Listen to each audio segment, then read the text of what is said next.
No question.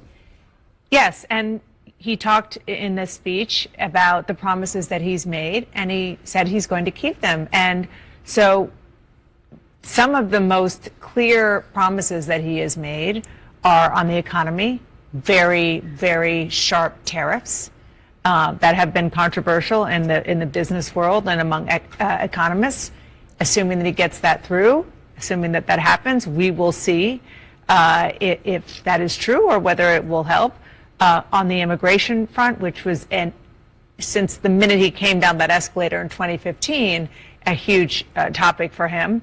This time around, he has said point blank, he is going to engage in mass deportation. We'll see how that works. We'll see just even the mechanism of that. And the other thing that I don't think we should lose sight of is that he has said very clearly, multiple times, that he will go after and prosecute his enemies. And how he will go about doing that, what that means for who would be his attorney general, we will have to wait and see.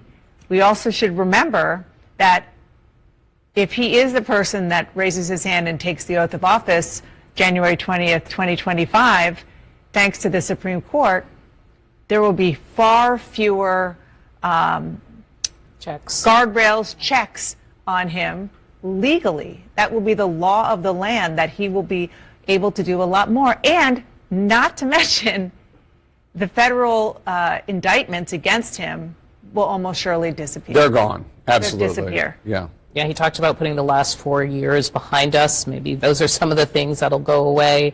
And, you know, I also want to recognize something that Dana White said at the UFC, where he said this is karma. Just to hear that through the lens of his supporters, that they feel that between his convictions, impeachments, etc., that he has been persecuted and that this was their response to that. That was like a huge applause line in that room.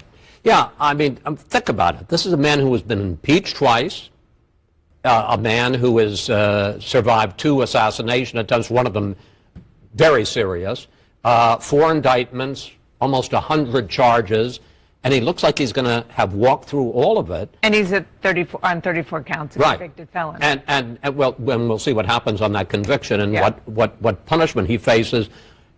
I don't understand how a man like that couldn't feel tremendously empowered to do whatever he wants, because he has got the mandate.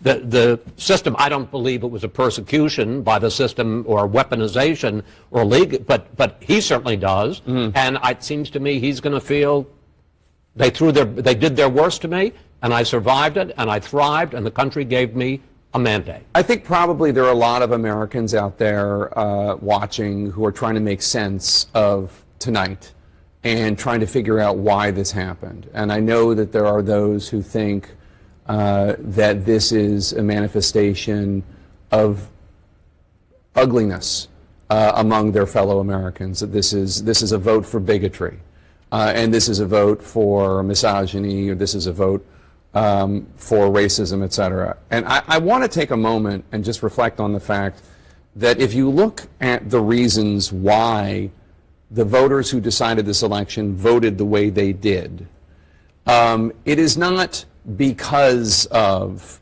those parts of the MAGA movement or Trump's comments in the past.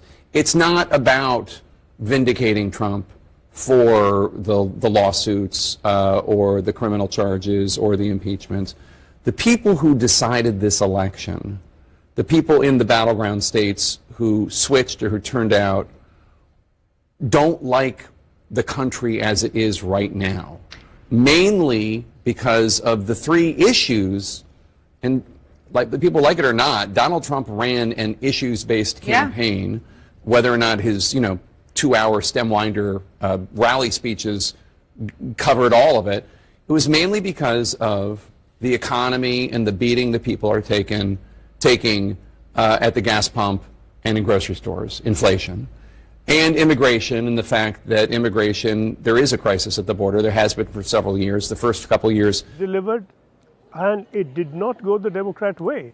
So clearly we are seeing a result that has been along expected lines, of course, in the non-swing states, so to speak. But in the others that were expected to be a very, very close finish, we are seeing a close finish, but also a clear finish. The clear advantage now is in the direction of the Republicans, and so we have the election called, and we've heard from Trump. Yeah, at least one of two houses is now delivered also to the Republicans. That's important. The Senate, the Republicans get a majority in the Senate, and that changes a lot of things. Of course, lots of decisions will be made which will impact the way U.S. politics is structured, U.S. governance is structured, the Supreme Court, and of course nominations to key posts. Now, Sanjay, before we get into all of that, I just want you to explain to us, how is it that this victory came together in the manner that it has come together? Because most people did not assume that Trump would carry the popular vote. He hadn't done so against Clinton, he didn't do so against Biden, but here he seems to be carrying the popular vote, which suggests that there is a larger constituency out there, maybe even a growing one for the Democratic candidate here, and who is now, of course, the 47th President of the United States. Sanjay Suri. You know, there are certain blocs that were perhaps expected to vote en masse for Trump. That didn't quite happen. The one issue that we heard more than any other by way of a vote bloc was the women vote, the gender vote. It was considered that the women are going to be solidly behind Kamala Harris, and that is the men who are going to be for Trump. That clearly was always an oversimplification, but an oversimplification of what people thought was a discernible trend. Again, to an extent, we have seen that, but extraordinarily, the number of votes among women voters সঙ্গে তার লাল পাসপোর্টও বাতিল করে। পরে তিনি গত 3 October সাধারণ পাসপোর্টের জন্য